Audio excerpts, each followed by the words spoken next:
Friends, आज का question क्या है? Convert the complex number z equal to iota minus one upon cos pi upon three plus iota sine pi upon three in the polar form. हमें polar form में इस complex number को हमें polar form में convert करना है। तो उसके लिए हम करेंगे क्या, आइए देखते हैं। क्वेश्चन थोड़ा टेक्निकल है, इसमें ट्रिग्नोमेट्री का भी भरपूर यूज हुआ है, इसलिए हम आपको पूरा बताएंगे।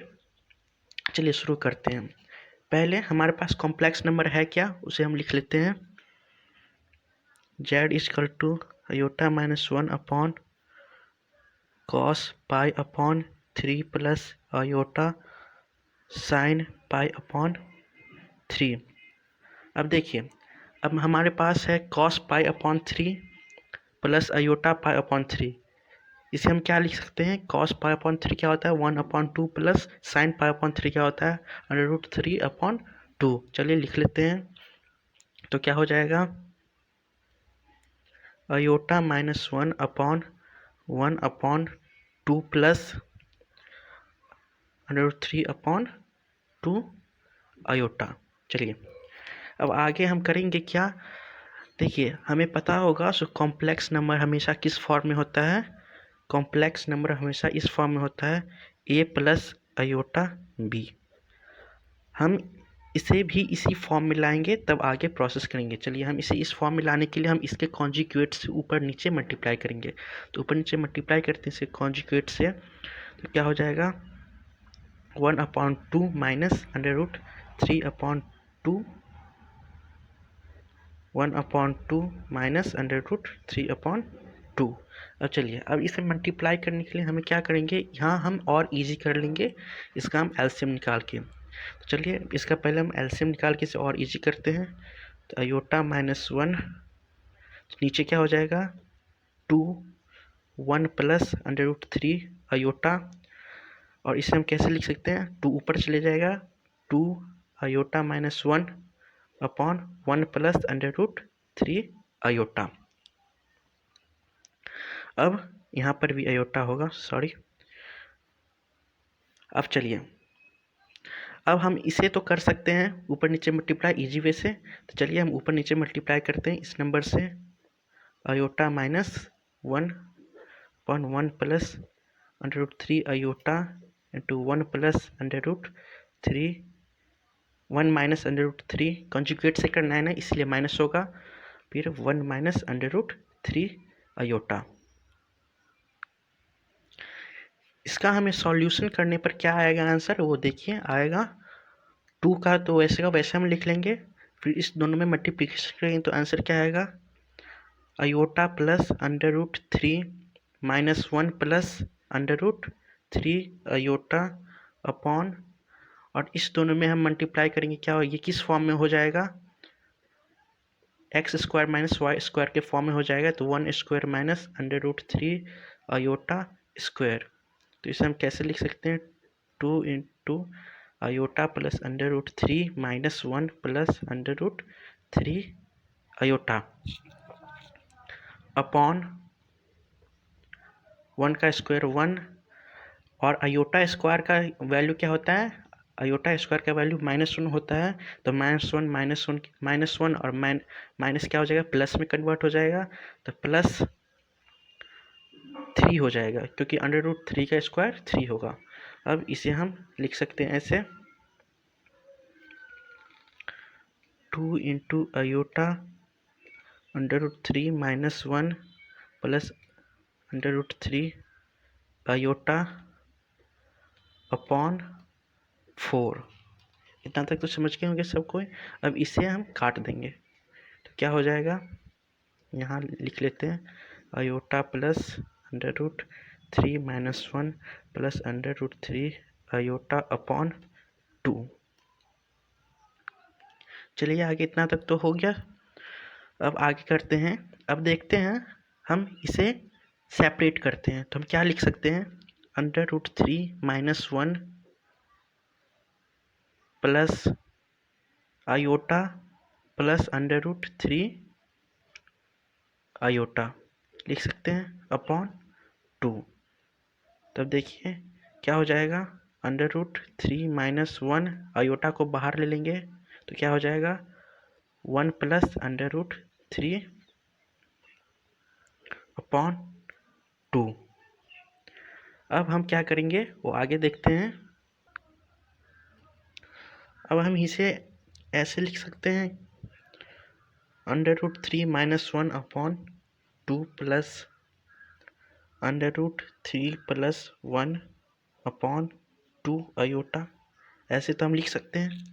अब इस क्वेश्चन में बोल क्या रहा है, इसे पोलर फॉर्म में कन्वर्ट करना है। तो पोलर फॉर्म में कन्वर्ट करने के लिए हमें कन्वर्ट कैसे क्या करना है, इस फॉर्म में z equal to complex number, polar form में r into cos theta plus iota sine theta, इसे हम पोलर फॉर्म कहते हैं। इस फॉर्म में हमें कन्वर्ट करना है।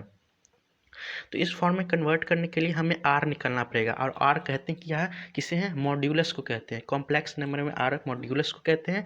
इसलिए पहले हम मॉड्यूलस फाइंड करेंगे, फिर थीटा को हम आर्ग्यूमेंट भी कहते हैं, एम्पलीट्यूड भी कहते हैं। तो हम थीटा बाद में फाइंड करेंगे, पहले मॉड्यूलस फाइंड करते हैं। तो मॉड्यूलस फाइंड करने का क्या होता है formula, under root a² plus b²। चलिए अब इसका सॉल्यूशन करते हैं। सॉल्यूशन इजी में करेंगे। अंडर रूट और इसका क्या हो जाएगा 3 plus 1 minus 2 into under root 3 upon 4 plus 3 plus 1 plus 2 into under root 3 upon 4।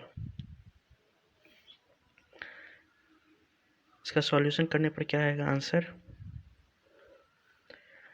4 minus 2 into under root 3 upon 4 plus 4 plus 2 into under root 3 upon 4। अब इसका हम फ्रैक्शनल सम कर लेते हैं तो क्या हो जाएगा 4 minus 2 into under root 3 plus 4 plus 2 into under root 3। Plus minus cut जाएगा, क्या बच जाएगा 8 अपॉन 4। ये दोनों अंडर रूट में है, समझ गए। अब हम क्या कर सकते हैं, इसे हम काट सकते हैं। तो काट करके क्या होगा अंडर रूट 2। तो हमारा मॉड्यूलस क्या हो गया, मॉड्यूलस आ गया अंडर रूट 2। समझ गए, इतना तक समझ गए। अब हमें फाइंड क्या करना है, थीटा फाइंड करना है। तो थीटा फाइंड करने के लिए चलिए वो करते हैं, थीटा फाइंड करने के लिए चलते हैं। तो हम क्या कर सकते हैं, x r cos theta equal to हम क्या लिखेंगे अंडर रूट 3 माइनस 1 अपॉन 2 और एक r sine theta equal to under root 3 plus 1 upon 2। हम इक्वेट कर लें, कॉस थीटा के इक्वल हम ये रख लिए और साइन थीटा के इक्वल हम ये रख लिए, क्योंकि हमने पहले क्या किया था, इसे हमने सॉल्व करके तोड़ करके मैंने इस फॉर्म में लाया था, इसलिए मैं उसको इसके इक्वल इक्वेट कर लेता हूँ। और फिर चलिए आगे करते हैं। आगे हम मॉड्यूलस में क्या बताया था, आर इजकल टू मॉड्यूलस। तो हमारे पास मॉड्यूलस अंडर रूट 2 है, तो cos theta equal to under root 3 minus 1 upon under two into 2 हो जाएगा। और इसमें sine theta equal to under root 3 plus 1 upon under root 2 into 2। इतना अंडर रूट 2 इंटू 2, इतना तक तो आप लोग समझ चुके होंगे।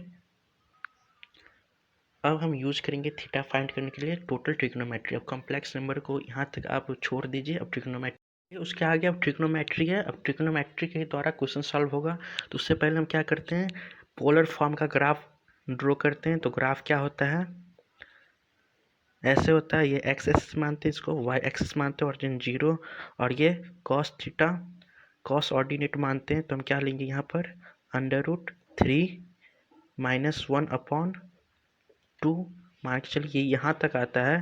तो इसका वाई एक्सिस क्या होगा, √3 + 1/2, और ये क्या हो जाएगा, इसका मॉड्यूलस हो जाएगा। मॉड्यूलस हमने क्या निकाला, √2। हमें फाइंड क्या करना है, थीटा फाइंड करना है।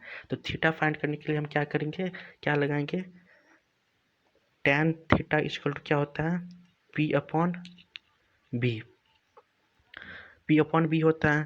तो अब क्या कर, चलिए पुट कर देते हैं P/B पर। तो क्या हम लिखेंगे, परपेंडिकुलर हमारा ये हुआ और बेस ये हुआ, √3 + 1/2 अपॉन √3 - 1/2, 2 कट जाएगा, और tan थीटा क्या बच जाएगा, √3 + 1/√3 - 1। इसमें से हम √3 को बाहर निकाल लेते हैं, तो क्या बचेगा, 1 + 1/√3 बचेगा। आप लोग खुद से भी करके देख सकते हैं। फिर नीचे में से भी हम √3 को कॉमन निकाल लेते हैं, तो क्या बचेगा, 1 - 1/√3। अब तो इजी है, ये कट जाएगा। तो अब क्या बचेगा, tan थीटा इक्वल टू 1 + 1/√3, 1 - 1/√3। अब चलिए अब आगे करते हैं। अब हम tan π/4 का वैल्यू क्या होता है, 1 होता है, और tan π/1/√3 का वैल्यू क्या होता है, π/6। इसकी जगह पे हम लिख सकते हैं। तो हम क्या लिखेंगे, tan theta equal to 10 π/4 + tan π/6 upon 1 minus, अब देखिए इसको हम 1 से अगर मल्टीप्लाई करेंगे तो इसमें कुछ फ़र्क नहीं पड़ने वाला है, इसलिए फिर से हम क्या करेंगे, 1 की जगह पे हम क्या लिख सकते हैं, tan π/4 इंटू tan π/6। अब हम ध्यान से देखें तो ये क्या हो गया, ये tan a + b के आइडेंटिटी में कन्वर्ट हो चुका है। tan a + b क्या होता है, tan a + tan b upon 1 - tan a into tan b। तो हम tan थीटा इक्वल टू क्या लिख सकते हैं, tan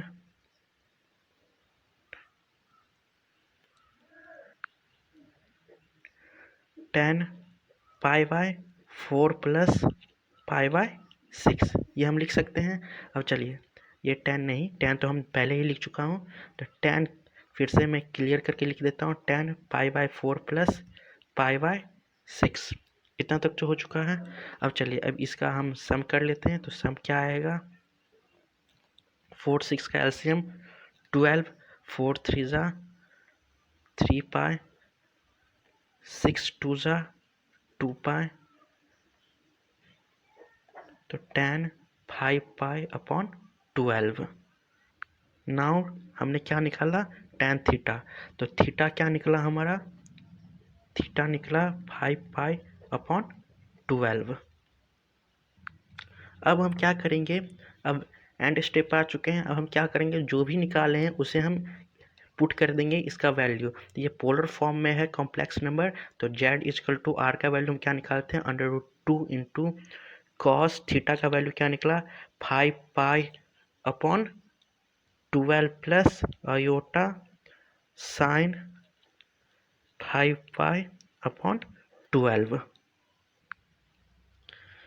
तब हम क्या लिख सकते हैं, hence the polar form is √2 into cos 5π/12 plus sin 5π/12। Thank you. हम आशा करते हैं सो आप इजी वे में आप इसे समझ पाए होंगे, और अच्छा लगा हो तो आप हमें कमेंट्स करके और वीडियोज़ बनाने के लिए बोलिए, ताकि हम और बनाएं आपके लिए। Okay, thank you, bye.